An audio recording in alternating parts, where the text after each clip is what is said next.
বাদ বাকি যেটা আমার ভুল ছিল সেটা আমার মনে হয়ে গেছে, বারংবার বলছি। বাদ বাকি যা বলছে সবই কি ভুল নাকি? সবই কি ভুল? ঠিক বলেই গায়ে লাগছে, ভুল হলে এসে উঠায় দিত। তাহলে সেরকম ভগবানকে খেলতে আসলে যে যেগুলি আমরা না দেখি সেগুলিও যে বলছে, সেটা তো তুমি ভাবতে পারিনি। সেগুলো তো হয়েছে, আপনিও আমরাও কি দেখেছি অনেক কিছু? না আপনিও দেখেছেন অনেক কিছু, তো অনেক কথাই বেরিয়েছে, বেরাইনি? ওদের তো মেনলি হচ্ছে পাবলিকলি রেপুটেশন খারাপ হলো, তাই না? আমাকে ওদের খারাপ হয়েছে, ওদের বালের কথা না, এবারে আপনাকে নিয়ে বালের কথা মানে বড় বড় বালের কথা বলছো। আমার জন্য কারোর রেপুটেশন খারাপ হবে?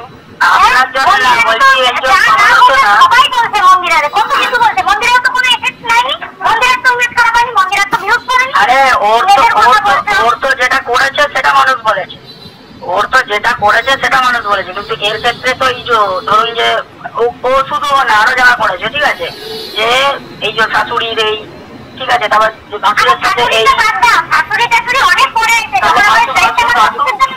ভাসুরের সাথে কিসের জন্য মারলো? আরে কমেন্টে লাভ রিয়েক্ট দেওয়ার জন্য মারলো। কেন একটা কমেন্ট করতে তাতে লাভ রিয়েক্ট দিবি, তাতে আমি দোষী হয়ে গেছি? ছাড়ো তো তুমি। যেটা হয়েছে এবার আমার তো হয়েছে, হ্যাম্পার তো হয়েছে, সেটা আপনার হোক আমার হোক, এরকম হ্যাম্পার সবাই হয় ভাই। তুমি যদি হ্যাম্পার না হতে পারো তুমি ইউটিউব ছেড়ে দাও। আমি তোমার নাম নিয়ে কিছু বলিনি, তোমার ইমেজ ড্যামেজ হলো কোথা থেকে? তোমার নাম ছবি কিছু লাগাইছি যে তোমার ইমেজ ড্যামেজ হয়ে গেল?